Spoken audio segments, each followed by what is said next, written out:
Il y a un nombre qui n'a pas besoin de contexte ni d'explication. 330 000.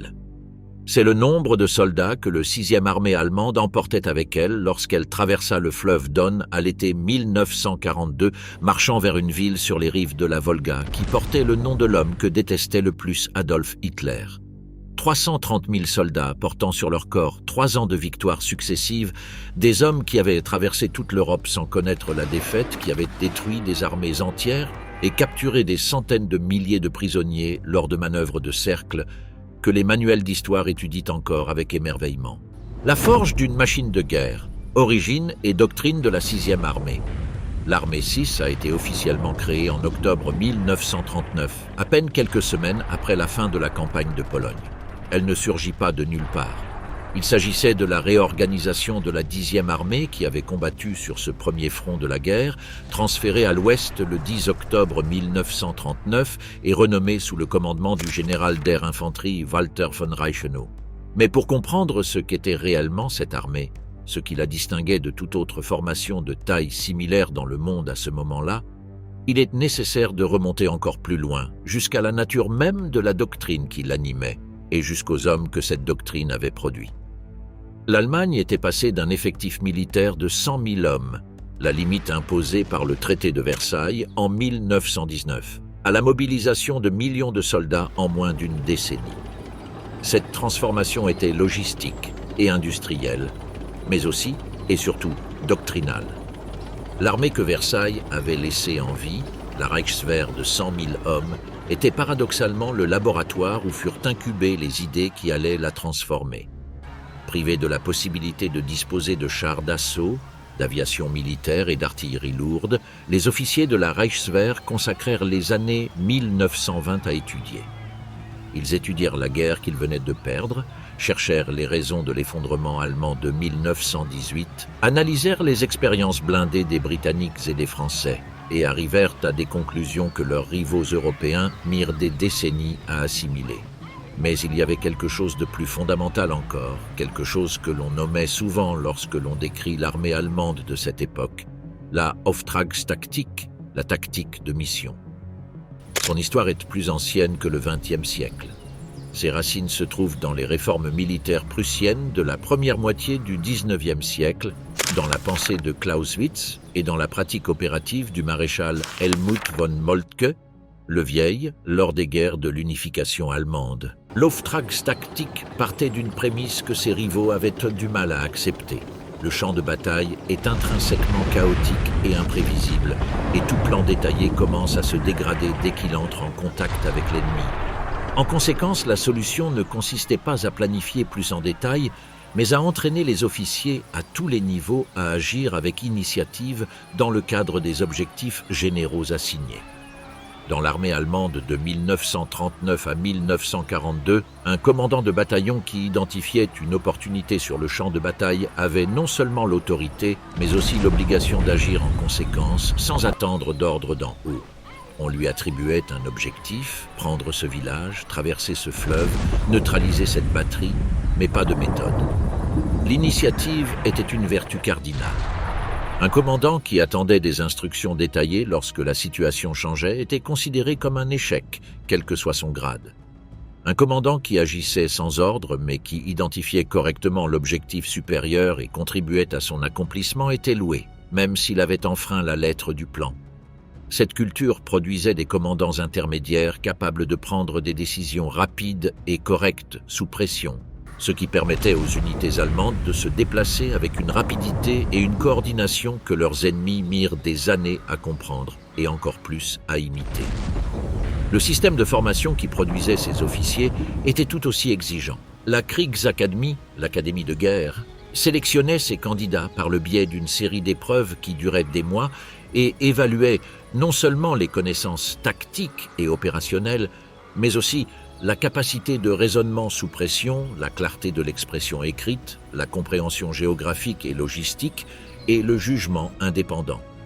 Les officiers sélectionnés passaient des années à apprendre à rédiger des ordres concis, à analyser des situations tactiques complexes, à comprendre simultanément la perspective des niveaux supérieurs et inférieurs.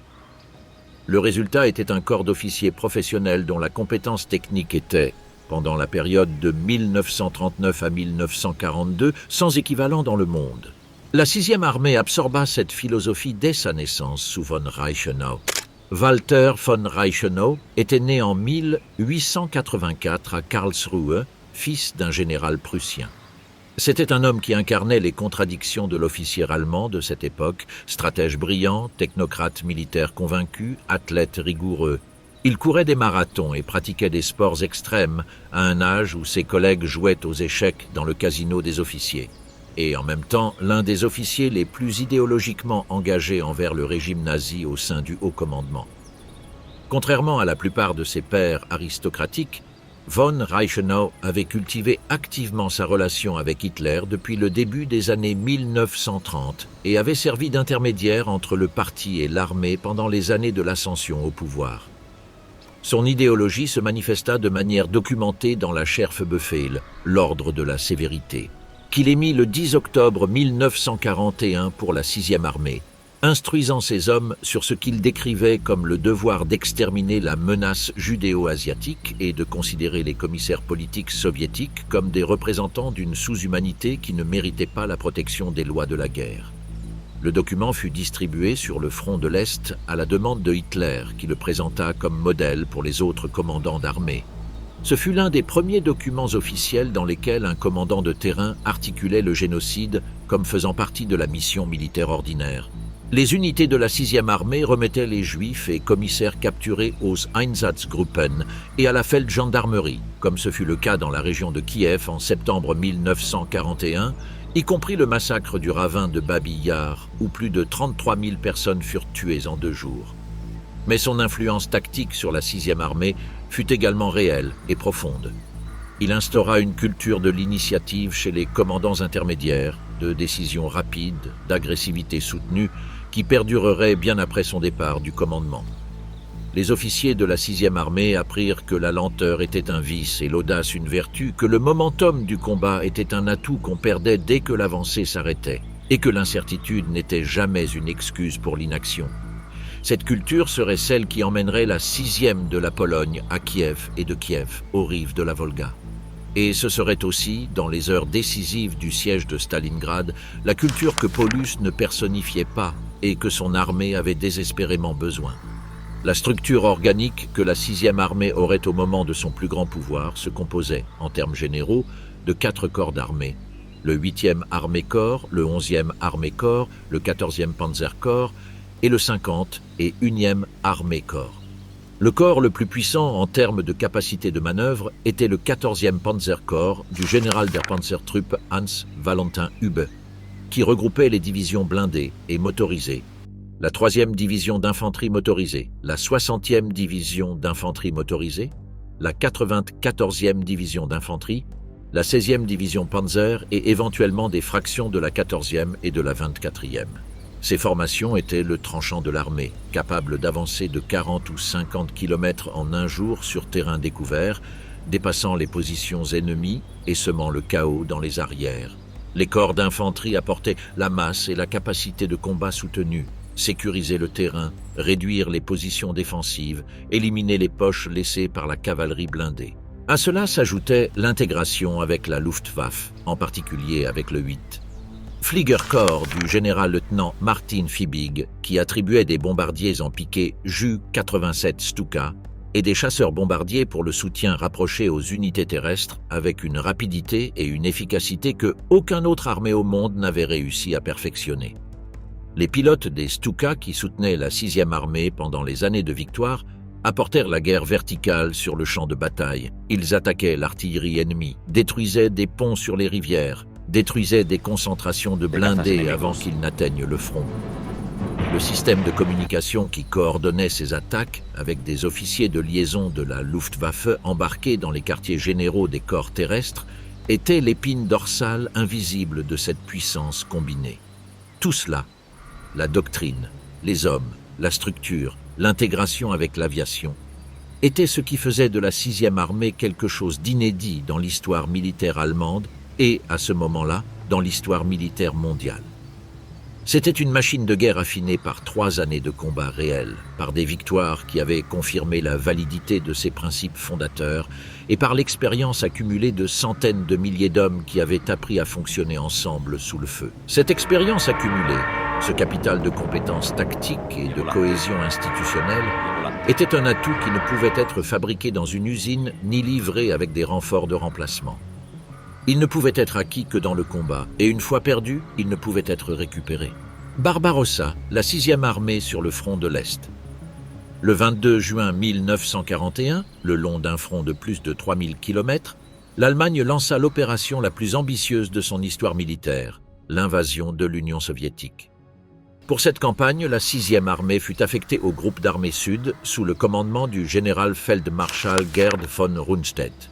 Sa mission était d'avancer depuis le sud de la Pologne et de l'Ukraine vers le Donbass et le Caucase, les régions industrielles et pétrolières que Hitler considérait comme essentielles pour soutenir la machine de guerre allemande à long terme.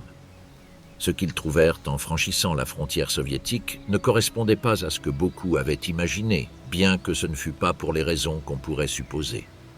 L'armée rouge de 1941 était dans un état de crise profond. Les purges de Staline entre 1937 et 1938 avaient littéralement décapité son corps d'officiers. Des milliers de généraux, colonels et commandants expérimentés avaient été fusillés ou envoyés dans les camps de travail forcés. Les unités qui affrontèrent les Allemands dans les premiers jours de Barbarossa étaient souvent mal dirigées, mal communiquées et dans des positions tactiques inappropriées. Les résultats furent catastrophiques pour les Soviétiques. La 6e armée, aux côtés des unités blindées du 1er Panzergruppe, sous le commandement d'Ewald von Kleist, participa à une série de batailles de cercle parmi les plus grandes de toute l'histoire militaire. Lors de la bataille de Kiev, en septembre 1941, les forces du groupe d'armées sud fermèrent une poche de proportions gigantesques autour de 4 armées soviétiques complètes du front sud-ouest commandées par le général polkovnik Mijaïl Kirponos. Le nombre de prisonniers capturés dépassa les 600 000 hommes. Il n'y a pas de précédent comparable dans l'histoire documentée de la guerre moderne. La 6e armée fit partie intégrante de cette manœuvre. Ces divisions d'infanterie fermèrent les flancs du cerclage, résistèrent aux tentatives désespérées de percées soviétiques de l'intérieur et de l'extérieur, et maintinrent la pression pendant des semaines sur un terrain de plaines ouvertes traversé de rivières et de ravins, offrant peu de couverture naturelle. Je ne sais pas combien ils étaient, se souviendrait des décennies plus tard un officier d'infanterie allemand ayant servi durant cette période. Des colonnes interminables pendant des jours. Ils marchaient vers l'ouest sans que presque personne ne les surveille, parce qu'on n'avait tout simplement pas assez de soldats pour les escorter tous. Mais la victoire à Kiev était aussi, bien que personne ne le vit ainsi à ce moment-là, un piège. L'Allemagne remportait des batailles d'une ampleur épique pendant que le temps s'écoulait. La campagne de 1941 avait commencé en juin avec l'attente d'une victoire en quelques semaines. En octobre, l'armée rouge avait subi des pertes qui auraient détruit n'importe quelle autre armée de la planète. Et pourtant, elle existait toujours. Elle continuait à recevoir des renforts des Urals et de Sibérie. Elle continuait à se battre. L'hiver arriva. L'avancée allemande s'arrêta aux portes de Moscou. Pour la 6e armée, ce premier hiver soviétique fut une épreuve différente de tout ce qui avait précédé. Les hommes qui avaient traversé l'Europe de l'Ouest lors d'un été glorieux se retrouvèrent maintenant à des températures de 40 degrés sous zéro, sans équipement d'hiver adéquat, tenant des positions défensives contre les contre-attaques soviétiques arrivant la nuit dans le silence des chutes de neige. La logistique allemande, conçue pour une guerre courte, craquait sous le poids d'une campagne qui ne se terminait pas. Le froid était différent de tout ce que j'avais imaginé, écrivit un simple soldat de la 6e armée dans une lettre qui n'arriva à destination qu'après la guerre. Ce n'est pas qu'il faisait froid, c'était que le froid changeait tout. Les fusils se bloquaient, les moteurs ne démarraient pas, les pieds ne faisaient plus mal parce qu'on ne les sentait plus. Je savais que c'était pire, pas mieux. Et pourtant, la 6e armée survécut à cet hiver. Elle absorba les pertes, maintint ses lignes et entra au printemps 1942 toujours comme une force fonctionnelle et combattante. De nombreuses unités allemandes sur le front de l'Est furent tellement décimées durant ce premier hiver qu'elles durent être dissoutes ou refondées pratiquement à zéro. La 6e armée arriva affaiblie, mais structurellement intacte. Sa chaîne de commandement fonctionnait. Ses divisions d'élite maintenaient leur cohésion. Sa capacité opérationnelle était réelle. L'homme et l'armée, Friedrich Paulus prend le commandement. Le 12 janvier 1942, quelque chose se produisit qui changerait le destin de la 6e armée de manière que personne ne pouvait prévoir à ce moment-là. Le général Feldmarschall Walter von Reichenau subit un effondrement alors qu'il faisait sa course matinale à Poltava. Les médecins diagnostiquèrent une embolie cérébrale massive. Il fut transporté par avion à Leipzig où il mourut le 17 janvier. L'homme qui le remplaça à la tête de la 6e armée était son ancien chef d'état-major, le général der Panzertruppe Friedrich Wilhelm Ernst Paulus. Le choix de Paulus ne fut ni accidentel ni improvisé. Reichenau lui-même l'avait suggéré à Hitler peu avant sa mort, convaincu que son ancien collaborateur était le plus capable des candidats disponibles. Le propre Halder, chef d'état-major de l'OKH, avait soutenu la candidature de Paulus pendant la crise de janvier 1942, lorsque Paulus avait aidé à maintenir la cohérence du commandement dans les secteurs les plus pressés du front de l'Est pendant le contre-attaque soviétique de cet hiver. Il avait le soutien du système, il avait la confiance des hommes qui distribuaient le pouvoir au sein du haut commandement allemand. Ce qu'il n'avait pas prévu, et ce que personne dans ce système ne semblait suffisamment valoriser à ce moment-là, était l'expérience du commandement en situation de combat à un niveau opérationnel. Friedrich Paulus était né le 23 septembre 1890 à Cuxhagen, une petite localité dans l'actuel état de Hesse. Il était fils de Friedrich August Paulus, un trésorier d'école sans prétention nobiliaire, et de Bertha Lindenau. Il n'était pas d'une famille noble, un détail pertinent dans une armée où le préfixe « von » ouvrait des portes, bien que ses mouvements et son port lui conféraient une distinction qui amena beaucoup à le confondre avec un aristocrate. Il avait tenté d'intégrer la marine impériale en tant que cadet sans succès et avait brièvement étudié le droit à l'université de Marbourg avant de finalement trouver sa voie dans le 111e Infanterie-Régiment de Bade en 1910 en tant qu'aspirant officier. Il se maria en 1912 avec Elena Rosetti Solescu, descendante d'une famille aristocratique roumaine, dont la présence sociale et l'ambition renforcèrent en lui la conscience de sa position. Il combattit durant la Première Guerre mondiale en tant qu'officier subalterne sur les fronts occidental et oriental et dans les Balkans avec des unités de chasseurs de montagne. Il termina cette guerre avec le grade de capitaine et une réputation solidement établie en tant qu'officier méticuleux et brillamment organisé. Pendant la période de Weimar, il fut sélectionné pour faire partie du groupe restreint d'officiers qui restèrent dans la Reichswehr de 100 000 hommes, ce qui constituait en soi un certificat de qualité professionnelle. Dans ce cadre restreint, il perfectionna les compétences qui allaient le définir. Analyse de situations complexes, rédaction d'ordres précis, compréhension profonde de la logistique et des relations entre les différents éléments du combat combiné. Dans les années 30, avec le réarmement allemand, Paulus monta rapidement dans les échelons de l'état-major.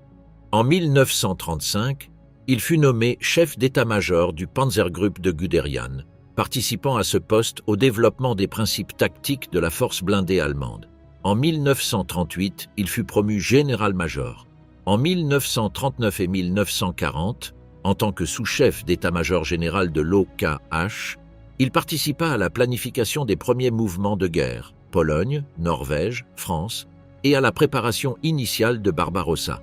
Ses cartes de jeu de guerre étaient légendairement précises. Ses Lagebeurteilungen, appréciation de la situation, étaient des modèles du genre. Les hommes qui travaillaient pour lui le respectaient avec une admiration qui avait quelque chose de religieux pour quelqu'un qui semblait avoir éliminé l'erreur humaine de l'équation de la planification militaire. Ce que ces mêmes hommes remarquaient avec moins d'enthousiasme, bien qu'ils le verbalisaient rarement, était la différence entre planifier une opération et la conduire. Paulus n'avait jamais commandé une unité de plus grande envergure qu'un bataillon en combat réel avant de recevoir la 6e armée. Son expérience du commandement direct se limitait à celle d'un officier d'entreprise et de bataillon durant la Première Guerre mondiale. Tout ce qu'il avait fait après cela avait été dans la sphère de l'état-major, où la vertu principale était la précision de l'analyse et où les conséquences d'une appréciation erronée pouvaient être corrigées sur papier avant de coûter des vies. En commandement de campagne, La conséquence d'une appréciation erronée se mesurait en hommes morts avant le lever du jour suivant. Son arrivée à la tête de la 6e armée le 20 janvier 1942 coïncida avec l'un des moments les plus difficiles pour les forces allemandes sur le front de l'Est. Le contre-attaque soviétique de l'hiver 1941 à 1942, lancé en décembre par le maréchal Zhukov, avait repoussé les forces du groupe d'armées centre vers l'ouest et créé des poches d'unités allemandes qui résistaient dans des populations isolées. Le secteur du groupe d'armées sud, où la 6e armée opérait, était relativement plus stable, mais la pression était réelle. Paulus hérita d'une armée frappée par le premier hiver soviétique, avec des divisions ayant subi des pertes de 30 à 50% en hommes et en matériel, et avec une chaîne logistique qui continuait de craquer sous le poids d'une campagne que personne n'avait conçue pour durer plus de 3 mois. Dans ce contexte difficile, Paulus fit preuve des vertus qui faisaient de lui un commandant solide dans des conditions ordinaires. Il réorganisa les secteurs de l'armée avec efficacité, s'assura que la chaîne de commandement continuait de fonctionner dans les secteurs les plus pressés et maintint la cohésion des unités durant le repli tactique que l'extrême rigueur de l'hiver imposa à plusieurs endroits. Le général der Artillerie Walter von Seydlitz-Kurzbach, commandant du 50e Armée-Corps et l'un des officiers les plus respectés de la 6e armée, appréciait Paulus en tant qu'organisateur et planificateur. Ce qu'il remettait en question, en privé, dans des lettres adressées à d'autres généraux qui deviendraient des documents historiques, était sa tendance à rechercher la perfection dans la planification au détriment de l'opportunité tactique, et son incapacité à prendre des décisions lorsque la situation était ambiguë. Cette incapacité à improviser était l'envers de la même médaille qui faisait de Paulus un organisateur brillant. Un état-major fonctionne sur la prémisse que le temps est suffisant pour analyser avant d'agir. Un commandant de terrain fonctionne sur la prémisse opposée, que le temps n'est jamais suffisant et qu'agir avec des informations incomplètes est mieux que de ne pas agir. Paulus n'avait pas intégré cette deuxième prémisse. L'Auftragstaktik qui animait l'armée allemande était une doctrine d'initiative. Paulus était un homme de procédure. Le système l'avait promu précisément parce qu'il était exceptionnel au sein du système. Ce que le système n'avait pas mesuré, c'était s'il était exceptionnel en dehors de celui-ci. La mort de von Reichenau, l'homme qui était son mentor, son parrain et son soutien au haut commandement, fut un coup que Paulus n'avoua jamais publiquement mais que ses subordonnés perçurent. Reichenau était le type de commandant qui aurait pu équilibrer les forces de Paulus avec l'agressivité tactique qui lui manquait, qui aurait pu jouer le rôle de contrepoids face à Hitler dans les moments où le Führer imposait des décisions opérationnelles nuisibles.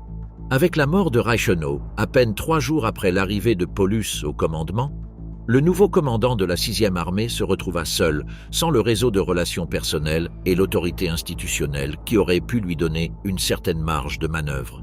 Le tic nerveux à l'œil gauche que ses subordonnés apprendraient à interpréter comme un baromètre de la pression à laquelle il était soumis commença à apparaître durant les mois suivants, lors des moments de tension opérationnelle les plus intenses.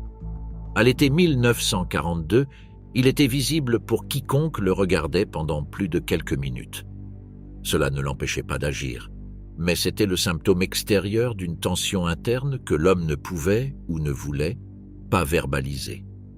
Sa première grande épreuve au commandement arriva en mai 1942. Le maréchal Semyon Timoshenko lança l'offensive de Kharkov avec 640 000 soldats, 1200 tanks et environ 1000 avions, en utilisant comme base le saillant formé à Barvenkovo en janvier. L'objectif soviétique était de cerner le 4e Panzer armé et la 6e armée, en utilisant une manœuvre d'encerclement depuis le saillant vers le nord et le sud. Pendant les premiers jours, la pression sur le flanc gauche de la 6e armée fut intense. Paulus coordonna avec le 1er Panzer armé du général Feldmarschall Ewald von Kleist une réponse en tenaille, pendant que le 8e corps de la 6e armée maintenait la pression sur le saillant depuis le nord. Le 1er Panzer armé attaquait depuis le sud, fermant le cerclage à Barvenkovo le 22 mai. 2 armées soviétiques furent piégées. Le nombre de prisonniers capturés dépassa les 240 000 hommes. Paulus reçut la croix de chevalier de la croix de fer pour cette opération. Il semblait que l'homme avait trouvé la mesure de son armée et de son métier. Ce que le succès de Barvenkovo ne montra pas, parce que les conditions ne l'avaient pas mis à l'épreuve, C'était comment Paulus réagirait lorsque les circonstances seraient défavorables, lorsque l'information serait incomplète, lorsque les ordres d'en haut seraient erronés et que le temps pour les analyser serait écoulé. Ces conditions arriveraient en novembre 1942, dans un encerclement soviétique dans les ruines d'une ville sur les rives de la Volga, et les réponses de Paulus à ces conditions scelleraient le destin de 330 000 hommes. L'opération Bleue et l'avance vers la Volga. En été 1942, Hitler conçut la grande offensive allemande du Sud, l'opération Bleue, Fallblau. L'objectif était double et ambitieux à en devenir imprudent. Capturer les champs pétroliers du Caucase et couper l'approvisionnement soviétique par le fleuve Volga. Le groupe d'armée sud fut divisé en deux groupes. Le groupe A avancerait vers le Caucase. Le groupe B, comprenant la 6e armée et le 4e Panzer armé, avancerait vers l'est et le sud-est. Le 28 juin 1942, l'opération Bleue commença par une attaque vers Voronezh. Le gros de la 6e armée n'avança que 2 jours plus tard, avec le 2e armée hongrois et le 1er armée Panzer protégeant respectivement ses flancs gauche et droit. Les premiers jours confirmèrent les espoirs. Le front soviétique au sud de la Russie céda. Les forces de Timoshenko se retiraient au lieu de résister sur des positions fixes, apprenant la leçon amère de 1941. Les cercles de poche, qui avaient caractérisé la première année de la campagne, devenaient plus difficiles à exécuter, mais l'avancée était bien réelle. Le 23 juillet, Rostov-sur-le-Don tomba. Ce succès entraîna l'émission de la directive du Führer numéro 45 qui modifiait l'ordre d'exécution de l'opération Bleue avec des conséquences que certains généraux interprétèrent immédiatement comme un signe de surextension. Il était ordonné que le groupe A avance vers le Caucase sans attendre que le groupe B assure la prise du Volga. Les deux objectifs seraient pris simultanément. Et dans ce même document, la 6e armée allemande se vit attribuer une tâche que la directive présentait comme secondaire, mais qui deviendrait le centre de gravité de toute la guerre, avancer seule vers Stalingrad et prendre la ville. Stalingrad, une ville industrielle sur les rives du Volga, s'étendant sur plus de 50 km le long de la rive occidentale du fleuve, avec d'énormes usines fabriquant des tanks T-34 et des armes lourdes même alors que les obus tombaient sur leurs toits. Une ville ouvrière, fonctionnelle, sans la beauté architecturale de Kiev ou l'ampleur de Kharkov. Mais elle avait le fleuve, et elle portait le nom même de Staline. Et ces deux facteurs en firent le lieu où la guerre changea de direction pour toujours. L'avancée rapide de la 6e armée vers le Volga avait créé un flanc gauche exposé de plus de 560 km jusqu'à Voronezh, protégé par le 2e armée hongrois, le 8e armée italien et le 3e armée roumain. Sur le flanc droit, le 4e armée roumain. Ces troupes de capacité matérielle inférieure, dépourvues de défenses anti-chars modernes, détermineraient le futur de la 6e armée dans les mois suivants. Personne dans le haut commandement allemand ne voulait le voir. Ou peut-être que personne n'avait le courage de le dire à haute voix. Le 23 août, l'avant-garde de la 16e Panzerdivision aperçut le Volga. Le même jour, la 4e Luftflotte, la 4e flotte aérienne du Generaloberst Wolfram Freiherr von Richthofen, bombarda Stalingrad avec environ 600 avions. Le nombre de victimes civiles lors de ce bombardement dépassa les 40 000 morts. La ville brûlait, et la 6e armée se préparait à y entrer. La Rattenkrieg, la guerre des rats dans les ruines. Personne n'ayant étudié les premiers jours de l'assaut de la 6e armée sur Stalingrad ne peut manquer de remarquer l'écart entre les attentes et la réalité. Les premiers combats, en août 1942, semblèrent confirmer ce que l'expérience antérieure promettait. Les soviétiques cédaient du terrain dans les banlieues, se fragmentaient sous la pression combinée de l'infanterie et de l'aviation. Et la ville semblait destinée à tomber en quelques semaines. Le général Paulus calcula que la résistance organisée se briserait bientôt. Le général Feldmarschall von Weichs, commandant du Heeresgruppe B, partageait cet optimisme. Même au OKW, les rapports de progression étaient lus comme la phase finale d'une opération qui suivait la logique de toutes les précédentes. Ce ne fut pas le cas. Stalingrad n'était pas la France, ce n'était pas la Belgique. Ce n'était même pas la steppe ukrainienne où les grandes poches de cerclage avaient fonctionné avec la précision d'une horloge. Stalingrad était une ville industrielle de construction soviétique des années 20 et 30. Des bâtiments en béton armés de 4 ou 5 étages, conçus non pour l'esthétique, mais pour la résistance au climat et aux poids industriels, des usines de structures métalliques mesurant des centaines de mètres de long avec des murs d'acier et de béton, des granges en pierre avec des murs d'1 mètre d'épaisseur, des canaux de drainage industriel coupant le terrain en secteurs de combat rapprochés. La ville n'avait pas les grandes avenues ni les espaces ouverts qui rendaient les tanks et l'artillerie décisifs sur terrain ouvert. C'était un labyrinthe. Et dans un labyrinthe, l'Auftragstaktik et la Blitzkrieg perdirent leur avantage le plus fondamental, la vitesse. Le 13 septembre 1942, le général-lieutenant Vassili Ivanovitch Tchouikov reçut le commandement du 62e armée de la part de Nikita Khrouchtchev et Andrei Yeryomenko, avec un ordre qui ne laissait aucune marge d'interprétation, défendre Stalingrad jusqu'à la mort.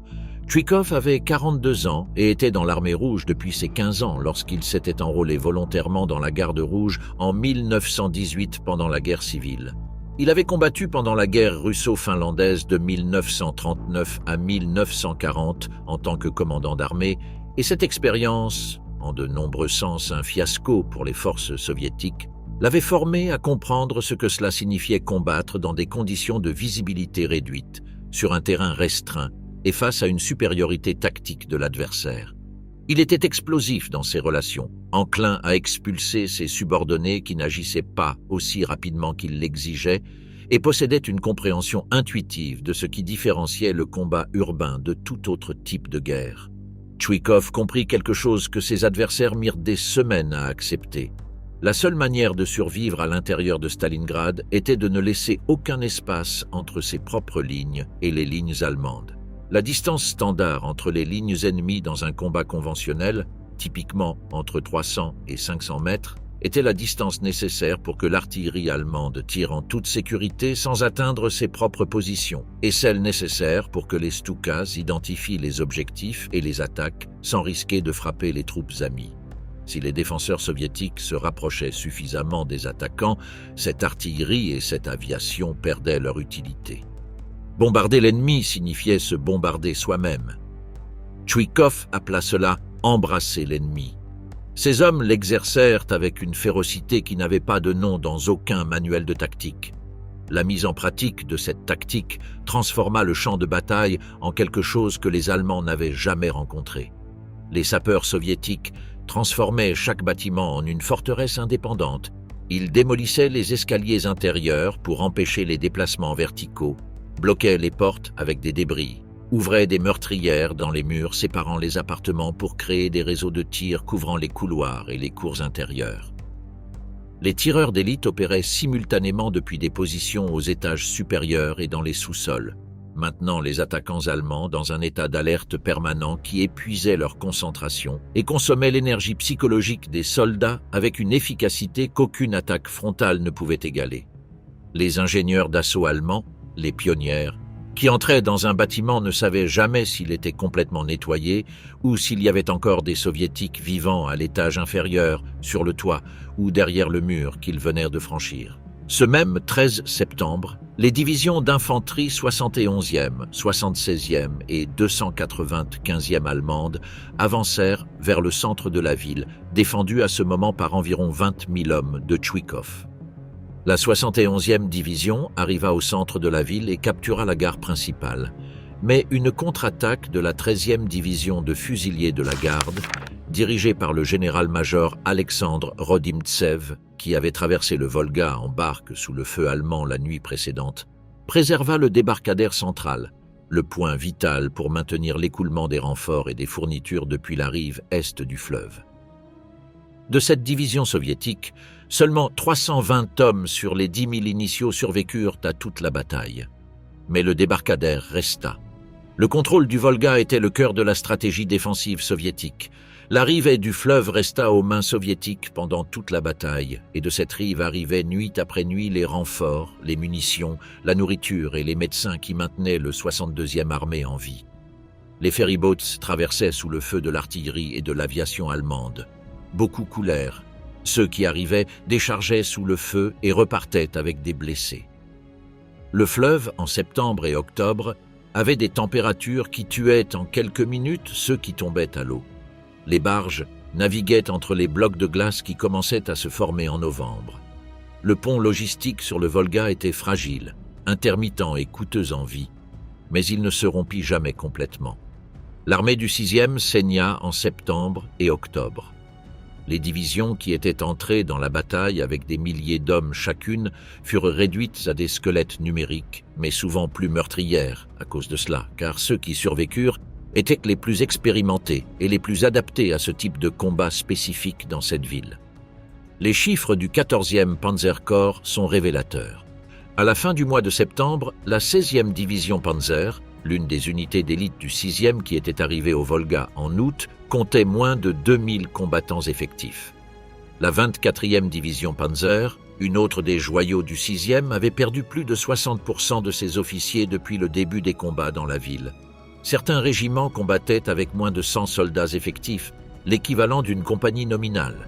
Les usines qui donnèrent leur nom au secteur de combat devinrent les épicentres des batailles les plus brutales. L'usine de tracteurs Dzerzhinsky, avec ses halls en acier et béton de 800 mètres de long, ses fosses de montage profondes de plusieurs mètres, ses grues suspendues au-dessus du champ de bataille dévasté, fut le théâtre d'un combat qui dura des semaines et se mesura littéralement en mètres par jour.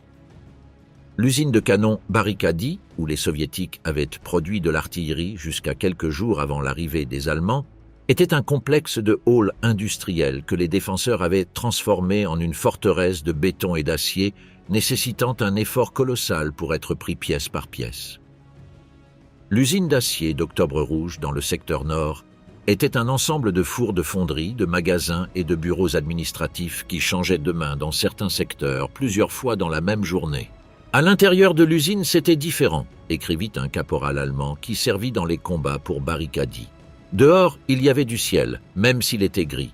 À l'intérieur, il n'y avait que de l'obscurité, de la poussière de ciment et le bruit, toujours le bruit. Les tirs à l'intérieur de ces espaces avaient un son différent, plus sec, plus proche. On devenait sourd au bout d'un moment et on combattait en silence, regardant des ombres.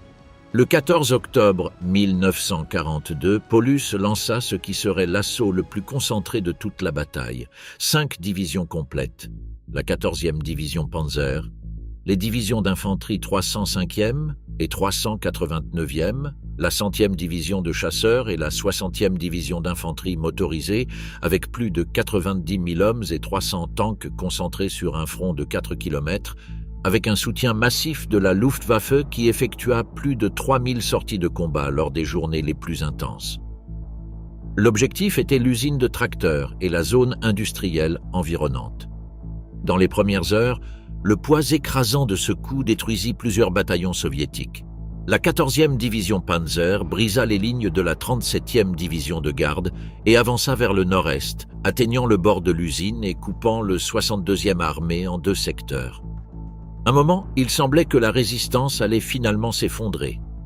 La 138e division de fusiliers sibériens arriva en traversant le Volga sur des radeaux pendant les nuits des 15 et 16 octobre, sous un feu continu des Allemands, avec des températures de l'eau proches du point de congélation.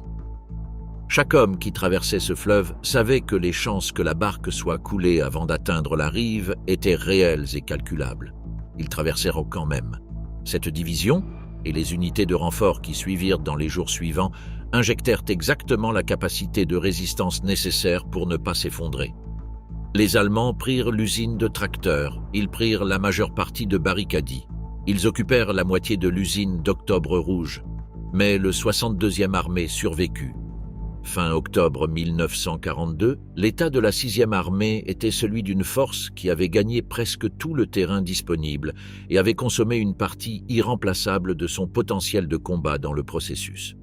Elle contrôlait 90% de la ville, mais ce pourcentage représentait des bâtiments détruits, des décombres inutilisables et un terrain qui n'avait aucune valeur opérationnelle. Les 10% restants sous contrôle soviétique étaient une bande étroite le long de la rive du Volga, avec une profondeur dans certains secteurs de seulement 200 ou 300 mètres. Mais cette bande donnait sur le Volga. Et tant qu'elle donnait sur le Volga, les renforts continuaient à arriver. Nous n'étions plus une armée, se souvint des décennies plus tard un survivant de ces semaines, avec la voix plate de celui qui a appris à parler de ces choses sans laisser trembler sa voix.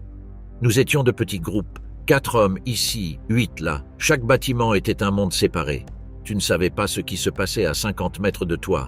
Tu entendais des tirs et tu ne savais pas si c'était les tiens ou ceux de l'ennemi. Parfois, cela n'avait pas d'importance de le savoir. Le 11 novembre 1942, la dernière tentative allemande de prendre la ville avant l'hiver fut l'assaut sur la bande côtière dans le secteur sud, où les forces de la 61e division d'infanterie tentèrent de pousser les restes du 62e armée vers le fleuve dans le secteur du débarcadère central. Ils réussirent à avancer jusqu'à atteindre seulement 300 mètres du Volga en certains points. Mais ils n'atteignirent pas l'eau. Et les hommes qui tentèrent cette dernière avancée combattaient déjà depuis des semaines avec une fraction des effectifs avec lesquels ils avaient commencé la campagne.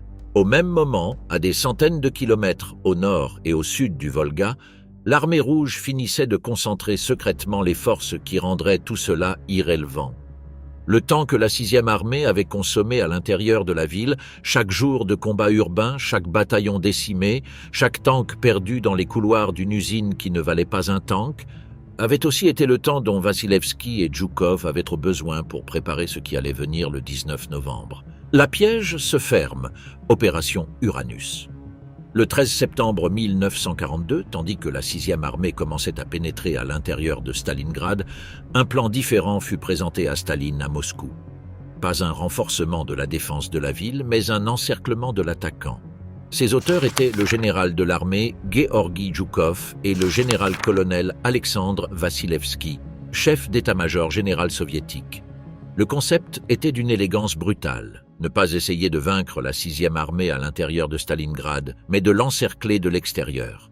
Les flancs de la 6e armée étaient protégés par des unités alliées de l'Axe dont les commandants connaissaient mieux que quiconque leur propre vulnérabilité. Le général d'armée roumain Petr Dumitrescu, commandant de la 3e armée roumaine sur le flanc nord, avait demandé à plusieurs reprises un armement anti-char supplémentaire aux Allemands. Le Heeresgruppe B lui avait envoyé 60 canons anti-chars de 7,5 cm PAC 97/38.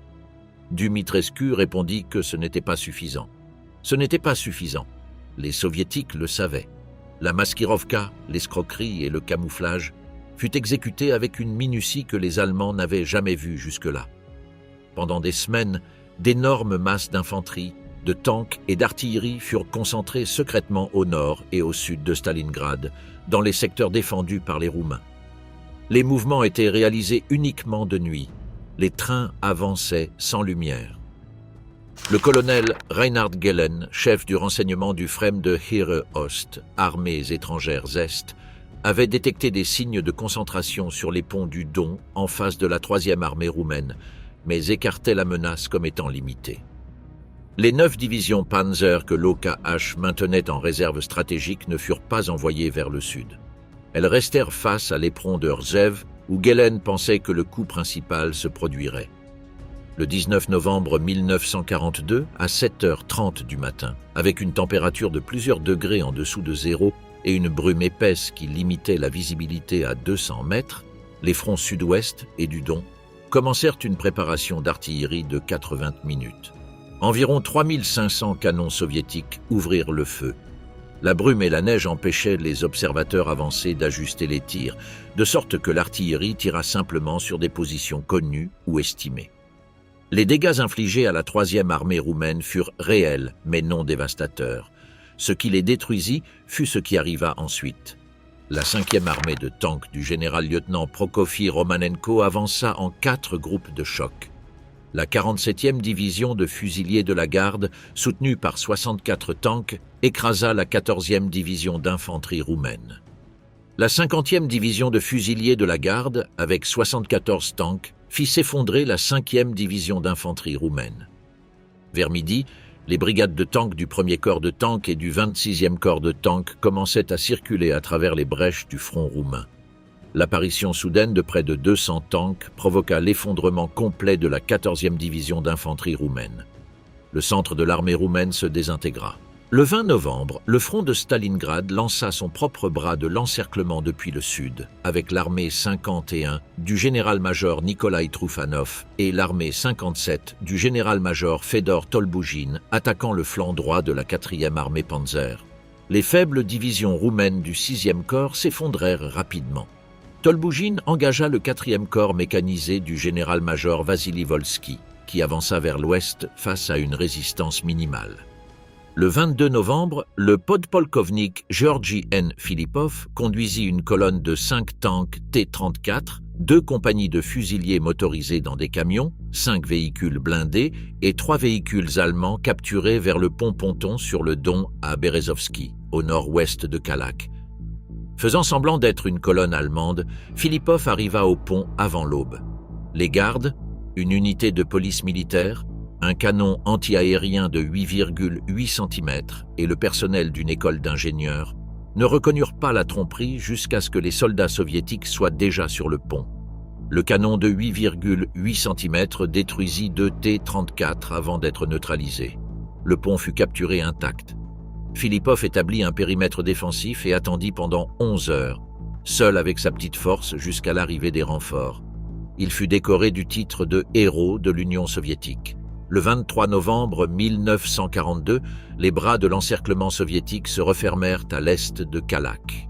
La 6e armée, composée de 330 000 hommes répartis sur 22 divisions, ainsi que des troupes d'autres corps et des unités alliées de l'Axe, était totalement encerclée. C'était la première fois dans l'histoire qu'une armée de campagne allemande entière était prise au piège.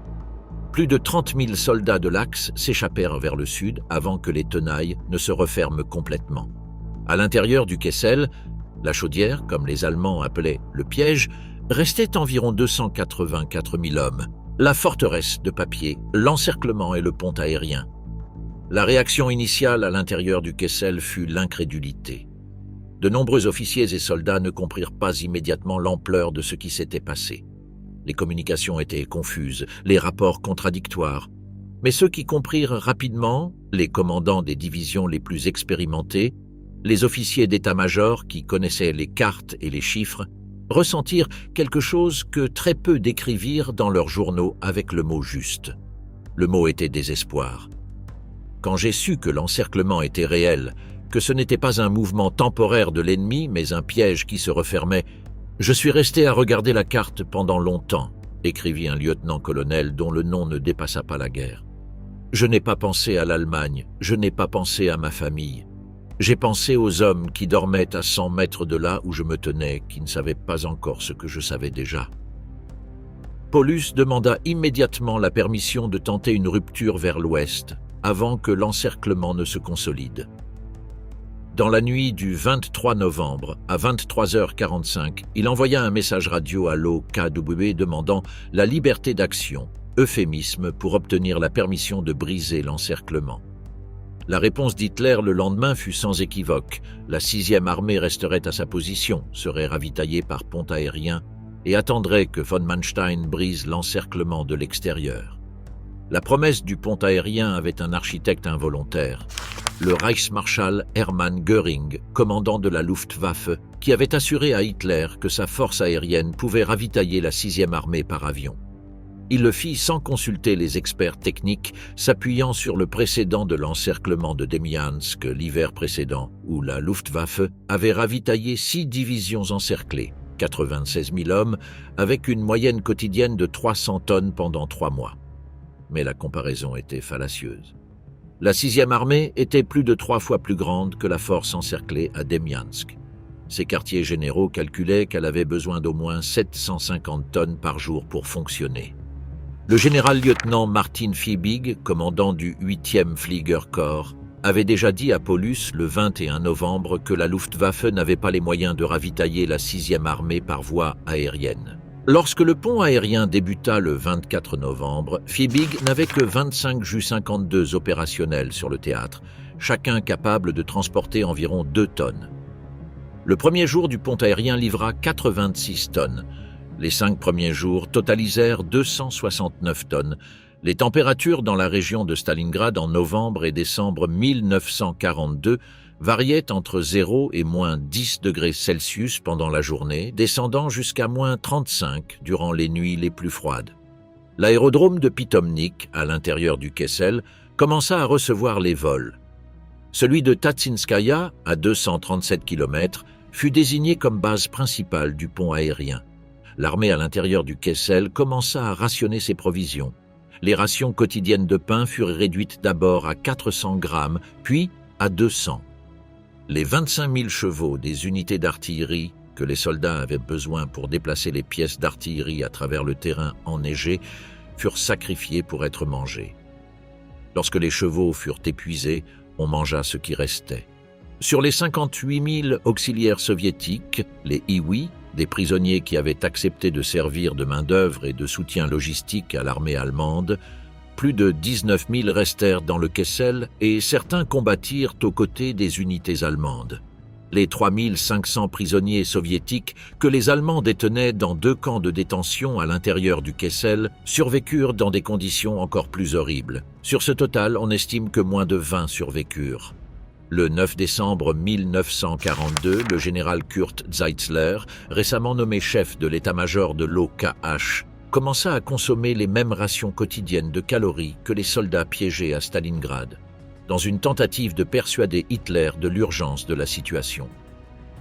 Il perdit visiblement du poids en quelques jours. Hitler ne changea pas de position. La tentative de sauvetage, Wintergewitter.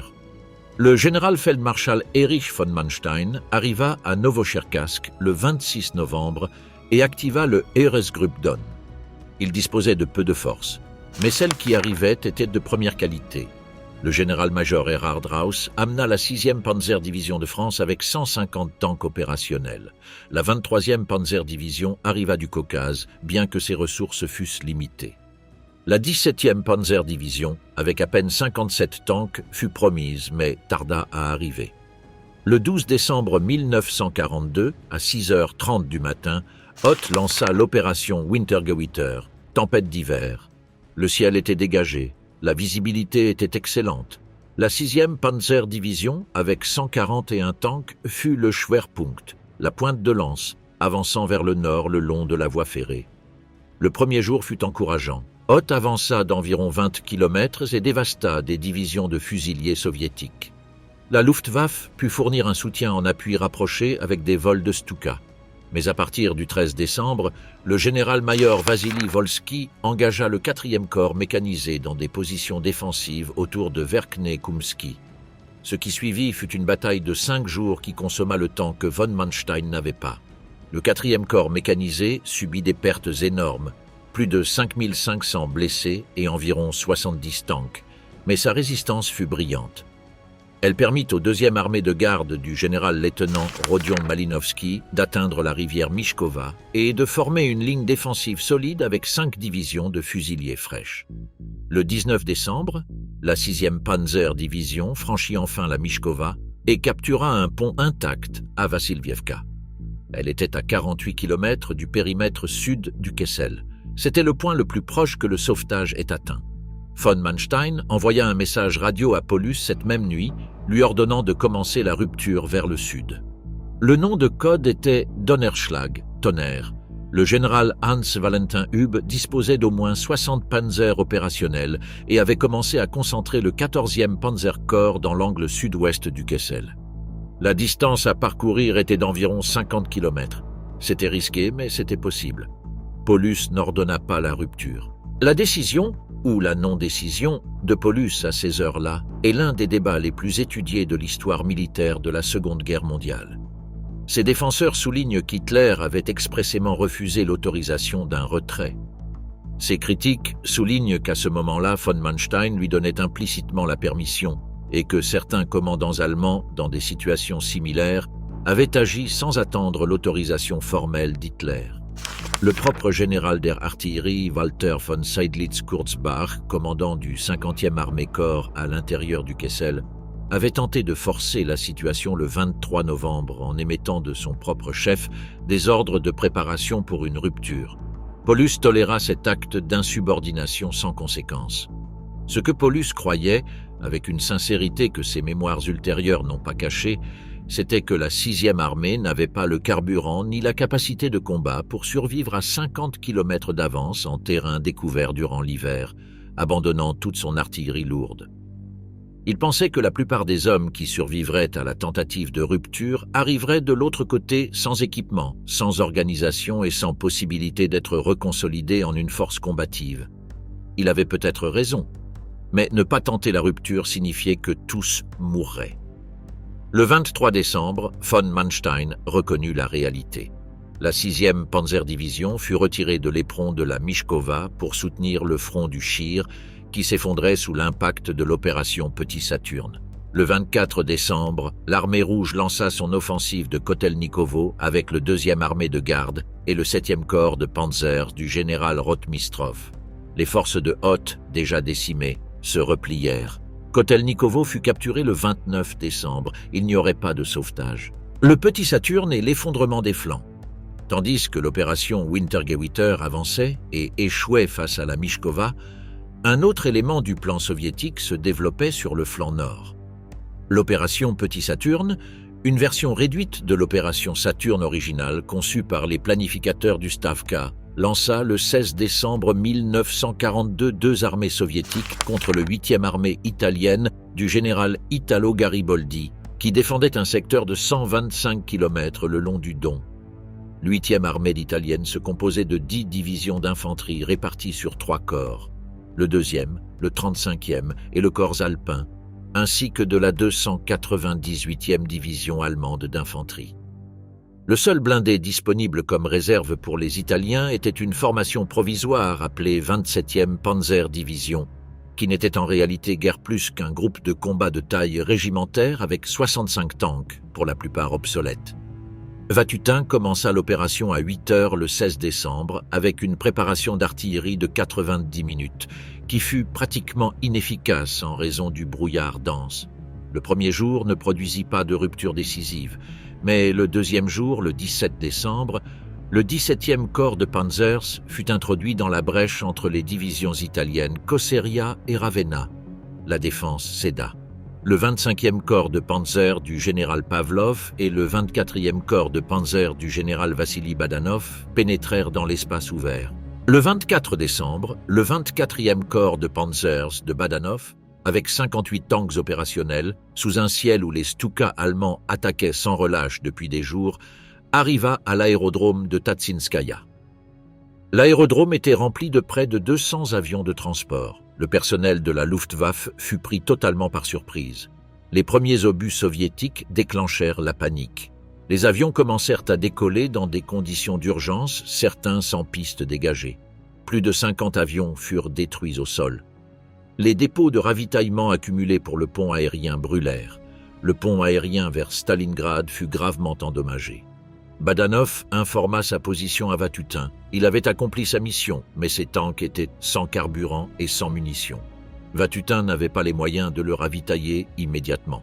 La 11e Panzer Division du général Hermann Balck encercla le corps de Badanov le 25 décembre et commença à le détruire systématiquement. Dans la nuit du 27 au 28 décembre, Badanov effectua une rupture non autorisée et parvint à rejoindre les lignes soviétiques avec 9 tanks et environ 900 hommes. L'effondrement de la 8e armée italienne et la perte de Tatsinskaya démantelèrent les derniers soutiens externes de la 6e armée. Von Manstein organisa des lignes défensives d'urgence le long du Donetsk avec ce qu'il restait de disponible. Mais pour la 6e armée à l'intérieur du Kessel, le message était clair. Il n'y aurait pas de sauvetage. Il n'y aurait pas de corridor. Il ne restait que le froid, la faim et le temps qui leur était imparti. L'opération Anneau, le coup final. L'année 1943 arriva dans le Kessel de Stalingrad avec des températures qui descendaient régulièrement à moins 20 degrés Celsius pendant la journée et à moins 35 la nuit. La ration quotidienne de pain fut réduite à 80 grammes le 30 décembre. L'armée disposait de 103 tanks opérationnels et 35 canons d'assaut à la mi-décembre, mais le carburant nécessaire pour les déplacer s'épuisait de plus en plus vite que celui qui arrivait. Le 7 janvier 1943, le général polkovnik Konstantin Rokossovski, maintenant à la tête du front du Don, qui avait absorbé la responsabilité de l'encerclement, envoya un ultimatum à Paulus par l'intermédiaire de messagers spéciaux. Les termes étaient clairs. Ration normale, soins médicaux pour les blessés et les malades, rapatriement vers n'importe quel pays après la guerre. Paulus rejeta l'offre. Les ordres d'Hitler étaient tout aussi clairs, résister jusqu'à la mort. Le 10 janvier 1943, à 8h05 du matin, Rokossovski lança l'opération Anneau, Koltso. Le général polkovnik Nikolai Voronov, chef de l'artillerie de l'armée rouge et représentant du Stavka, avait concentré 500 canons et obusiers, ainsi que 450 lance-roquettes multiples sur un secteur d'attaque de 12 km. C'était la densité d'artillerie la plus élevée jamais atteinte par l'armée rouge jusqu'à ce moment dans la guerre. Contrairement aux opérations précédentes, le ciel était dégagé et la visibilité excellente. Les observateurs avancés soviétiques purent ajuster les tirs avec précision. Le bombardement de 55 minutes qui ouvrit l'opération Anneau détruisit les positions allemandes sur tout le front occidental du Kessel, notamment dans le secteur de la 44e division d'infanterie. Les 5 divisions de fusiliers du 65e armée du général Batov avancèrent contre la 44e division. Les Allemands résistèrent position par position, parfois au corps à corps. 4 bataillons allemands furent anéantis. Mais les réserves de panzer de Hüb arrivèrent à temps pour contenir les avancées les plus dangereuses, et le front occidental résista ce premier jour. Le 11 janvier fut différent. Le Hauptmann Rudolf Henn, avec 4 tanks, attendit l'avancée du 57e régiment de tanks de garde soviétique avec ses tanks Churchill de fabrication britannique. Dans un échange qui dura quelques minutes, Henn détruisit 18 des 21 Churchill avant que l'attaque ne soit contenue. C'était le type d'action tactique que la 6e armée pouvait encore produire. Mais Hüb perdit 30 de ses 46 tanks et 11 de ses 18 canons anti-chars lourds rien que durant les 2 premiers jours de l'opération Anneau.